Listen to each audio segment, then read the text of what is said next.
And welcome back to another video where in this one we'll be discussing a change that's going to impact all of us. It's not just going to be one particular store chain if you shop there. But dynamic pricing is something that is not new, but it's been getting worse and worse over the past couple of years, especially with online retailers. And Wally World is going all in with dynamic pricing. And I want to show you another clip that's also going to kind of remind me of something else that I remember seeing from when I was working in a grocery store way back in the day. So let's get into this first video. America's biggest retailers rolling out digital shelf price labels for all its stores by the end of the year. Walmart says that having digital price labels will help its store personnel do their jobs better and more effectively and ensure that prices are more uniform across different geographies. But the move is somewhat controversial, as some are worried that having the ability to quickly adapt price labels on the fly could lead to things like demand-based pricing that shifts prices for higher or lower, depending on how changing dynamics happen for supply chains. Now, some lawmakers are already in the process of introducing legislation to ban the use of digital shelf labels, or DSLs. First off, the legislation is not going to do nothing once the lobbyists get a hold of it in special interest groups because of it's Walmart. So the amount of pull that they have will lead to no changes. It's going to probably be something like, oh, specific categories can't be changed in the same day. They can be changed the next day, though. And it's not going to be consistent across state to state. So you could also have something where the prices change from store to store. So let's say you are in one Walmart location and that item is out of stock. The other store is able to see the inventory for that store, know that there's a shortage. So now we can jack up the price here because more people are going to come here within a certain mile radius and we can charge more for it and you would never know. So that's just one example there. Now in this next video, this one is more comprehensive with those that do DoorDash, Instacart. Matter of fact, I think this one is specifically about Instacart. So let's see. Art is pulling the plug on AI, setting different prices for different customers. Earlier this month, Consumer Reports and progressive think tank Groundwork Collaborative found that Instacart's algorithmic pricing charged various prices for the same item from the same store. Prices varied by 7% on average, depending on the shopper, which could cost a family of four $1,200 more per year. I've always felt that Instacart had different prices that were not consistent.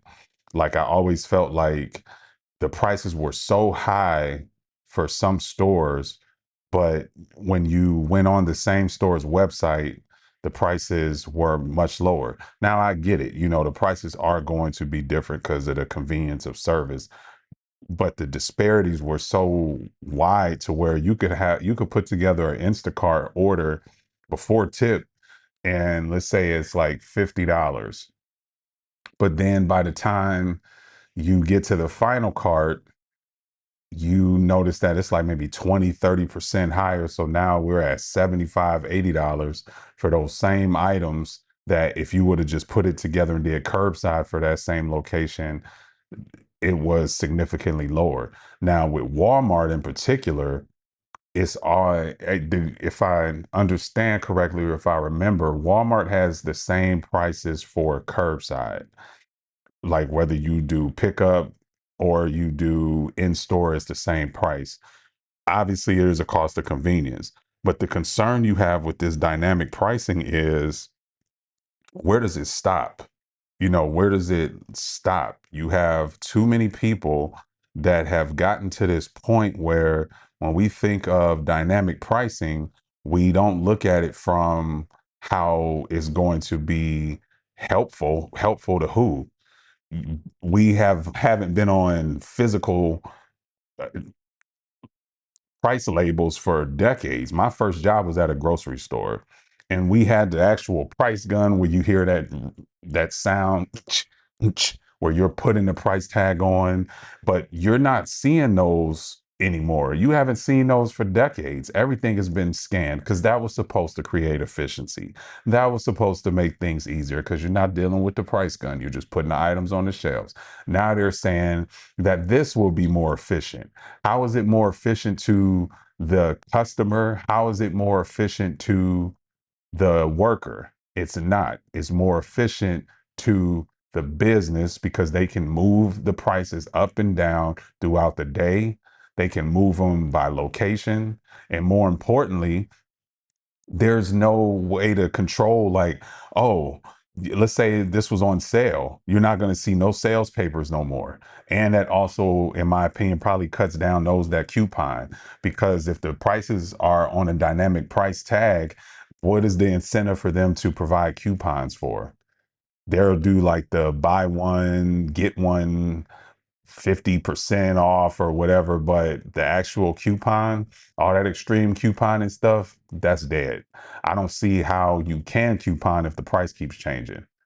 And you took a whole side of that out for families who relied on their ability to be able to save every penny, not even just families, everyday individuals like myself. So this forces everybody to scrape together their budgets even further to the breaking point in order just to provide basic essentials. So let me know in the comments, like and subscribe this, and let me know, how do you feel about dynamic pricing? Where do you shop? And will this impact your ability to shop at your favorite store? And if you're a Walmart customer, let me know. See you in the next video.